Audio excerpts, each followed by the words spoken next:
చెప్పాలని చెప్పి మేము డిమాండ్ చేస్తున్నాం. ఇప్పుడు ఇది ప్రజాస్వామ్య దేశం. ఎవరిని టార్గెట్ చేసుకున్నప్పుడు నేను పోయినంత మాత్రాన నన్ను టార్గెట్ చేస్తే వైఎస్ఆర్ కాంగ్రెస్ పార్టీ ఏం ఆగదు. జగన్మోహన్ రెడ్డి గారు ఇంటికి కూడా ఏం పీకలేదు. ఎందుకు కాదు, జగన్మోహన్ రెడ్డి గారిని టార్గెట్ చేస్తారు. ఇక్కడ మీరున్న సెక్యూరిటీ అంతా తీసేసి గన్మెన్లు తీసేసి ఇంకా 15 రోజులు ఎలక్షన్ జరగలేదు, కమిటీ సిఫార్సు రాలేదు, ఇక్కడ మొత్తం అంతా కూడా సెక్యూరిటీ తీసేశారు కదా. తీసేసి ఎల్లో మీడియా కెమెరాలు పట్టుకొచ్చి జగన్మోహన్ రెడ్డి గారి ఇంట్లోకి ఎట్టెళ్ళాలి, గోడకు గెట్టెళ్ళాలి, ఇవన్నీ కూడా వాళ్ళే చూపిస్తున్నారు.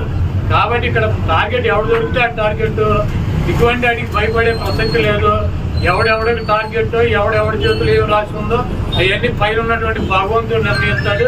ఎవరి టార్గెట్లు ఎవరికి ఏమవుతుందో చూద్దాం రాబోయే రోజుల్లో. అదేవిధంగా ఋషికొండలో కట్టినటువంటి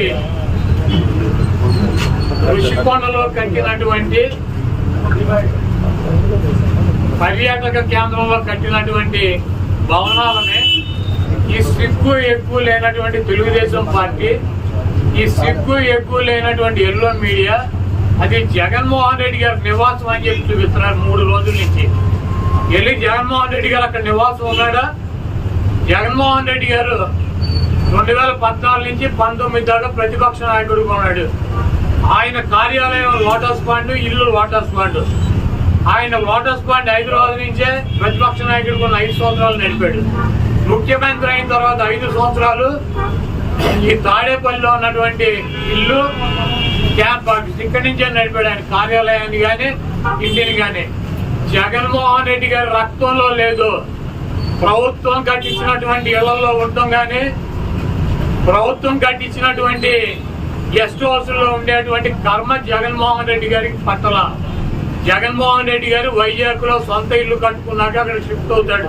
అంతేగాని టూరిజం ప్లేస్ లో కట్టినటువంటి ఆ హౌస్ లో జగన్మోహన్ రెడ్డి గారు వెళ్తాడని చెప్పి ఎవడు చెప్పాడు వీళ్ళకి, ఎదవులకి? అది జగన్మోహన్ రెడ్డి గారి కోసం కట్టించుకున్నటువంటి ఇల్లు అని చెప్పి రకరకాలైనటువంటి కథనాలు రాస్తున్నారు. అది ఒక అంతర్జాతీయ రాజధానిగా తీర్చిదిద్దాలన్నదే వైఎస్ఆర్ కాంగ్రెస్ పార్టీ లక్ష్యం. దాన్ని రాజధాని చేయాలన్నదే ఆ రోజు నిర్ణయించుకున్నాం. కాబట్టి అక్కడ ఇంటర్నేషనల్ సెమినార్లు జరుగుతున్నాయి. అనేక మంది ఇంటర్నేషనల్ సంబంధించినటువంటి దేశ విదేశాల నుంచి అనేక మంది పారిశ్రామిక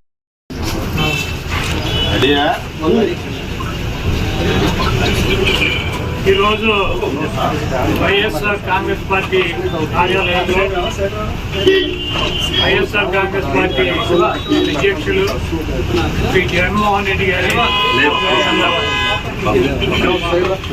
175 నియోజకవర్గాల్లో పోటీ చేసినటువంటి అభ్యర్థులతో సమావేశం ఏర్పాటు చేయడం జరిగింది. ఈ సమావేశంలో జగన్మోహన్ రెడ్డి గారు కొన్ని నిర్ణయాలు తీసుకుని మనకి 1,33,00,000 మంది ఓటు వేశారు. అదేవిధంగా పార్టీ కోసం గ్రామ స్థాయిలో కానీ, వార్డు స్థాయిలో కానీ, విలేజ్ స్థాయిలో కానీ నాయకులు, కార్యకర్తలు అనేక వేల మంది, లక్షల మంది పనిచేశారు. వాళ్ళందరినీ కూడా కాపాడుకోవాల్సినటువంటి బాధ్యత మందే. మీరు తప్పకుండా నియోజకవర్గాల్లో 1 వారం రోజులు పర్యటన చేసి దాడులు జరిగినటువంటి మన నాయకుల మీద కానీ, కార్యకర్తలను కానీ మీరు అండగా ఉండాలని, అదేవిధంగా రాబోయే రోజుల్లో నేను కూడా గాయపడినటువంటి తెలుగుదేశం పార్టీ ఎవరి మోసం చేసినటువంటి దాడుల్లో ఇబ్బంది పడినటువంటి ప్రతి కుటుంబానికి దగ్గరికి నేను వస్తాను, వాళ్ళకి అండగా ఉంటానని చెప్పి జగన్మోహన్ రెడ్డి గారు చెప్పారు.